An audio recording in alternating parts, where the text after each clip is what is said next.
The forest was a suffocating maze of humidity and strange, predatory sounds. Landon Barn, the visionary king of Baymard, found himself deep within the wilderness, his senses pushed to their absolute limits as he led his men into the unknown. Suspicion clawed at the air. The sounds echoing through the trees were not natural. They were deliberate, drawing them toward a dark, cavernous lair. Landon knew they were being led into a trap, but he refused to back down. Suddenly, the forest opened up into a clearing, and the nightmare revealed itself. Dozens of musins, pink, snake-like reptiles with 4 legs, emerged from the shadows, their cold, reptilian eyes locked onto their prey. The battle erupted in a blur of gunfire and screeching hisses.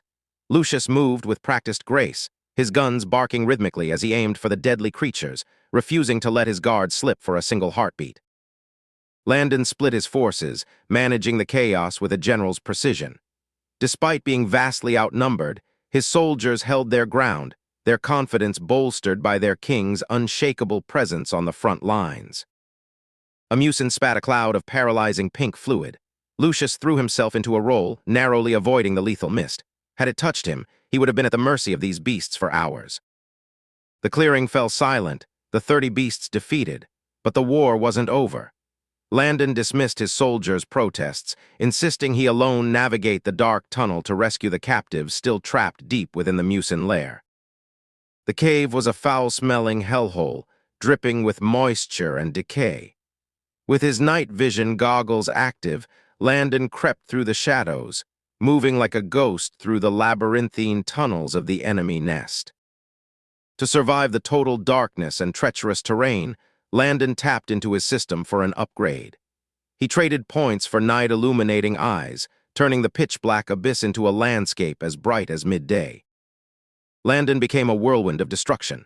He danced through the nest, his gunfire finding its mark with mechanical precision, clearing the path forward as he descended into the heart of the beast's territory. He reached the inner sanctum. Here the horrors were laid bare, stacks of human remains and a clutch of unhatched eggs. 3 tiny, hungry baby musins feasted nearby, monsters, even in their infancy. As the final battle in the nest concluded, the sound of reinforcements echoed through the tunnels. His men had arrived, their faces etched with shock and awe at the carnage left in his wake.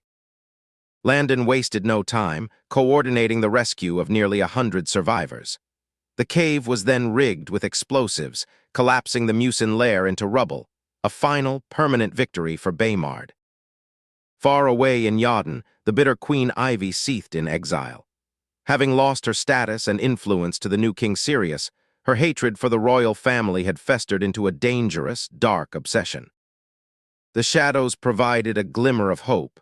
A message arrived, confirming the location of the former Queen Winnie and her children in Baymard. Ivy's revenge had finally found a target. Back in the booming capital of Baymard, life flourished.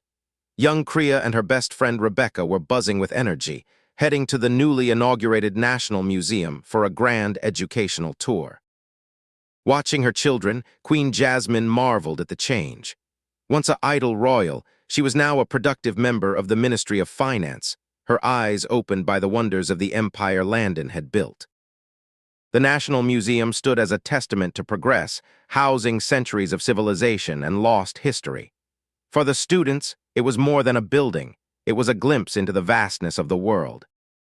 Their guide, Gale, mesmerized them with tales of extinct titans that ruled Hertphilia long before humans. As the children listened, they felt both terrified and lucky, humbled by the sheer scale of ancient evolution. Meanwhile, the sea told a different story. The Baymard Navy, led by Lieutenant Felix, intercepted a fleet of slave traders. The massive, towering warship loomed over the enemy, a metal giant on the waves.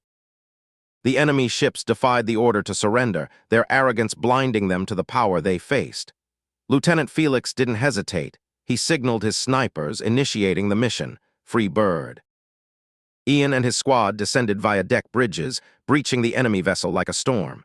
They moved through the halls with lethal efficiency, while the enemy leadership collapsed into a pathetic, cowardly panic. The ship's captain attempted to hide, leaving his men to die in the hallway. Ian's squad crushed the resistance, employing masterful combat techniques until the cowardly deserter was finally brought to his knees. In the bowels of the ship, they discovered the captives, haggard, starving, and broken. With the guards neutralized, Ian offered them a choice: return to their homes or find a new beginning in Baymard. Elsewhere, Baron Kane's hubris consumed him. After his failed ambush on Landon Barn, he turned his wrath upon his own men, subjecting them to a gruesome end for their perceived incompetence. Back home, the world record event captured the city's heart.